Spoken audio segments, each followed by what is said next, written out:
unacceptable, and sadly it is growing. They're, as I say, often locked up on trumped-up charges, held with no recourse to the rule of law. Governments and civil society, along with UNESCO and the UN system, do have a role to play in raising awareness of this issue.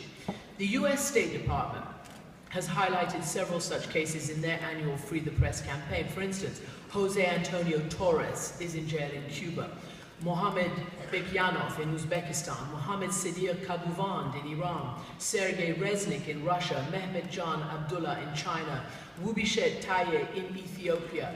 And those are just a few. I also am an honorary member now. I've been a member for a long time on the board of the Committee to Protect Journalists, and I've worked with them for many, many years.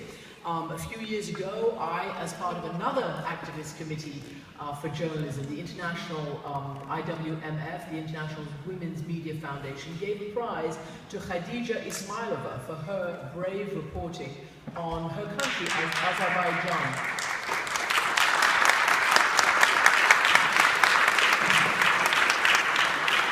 Today, Khadija is in jail. She was the winner of this year's UNESCO Guillermo Cano World Press Freedom Day Prize. She's an investigative journalist, as we all know.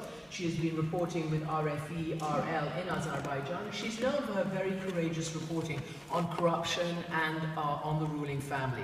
She's been accused of embezzlement, tax evasion, abuse of power, and she's been sentenced to 7.5 years in prison.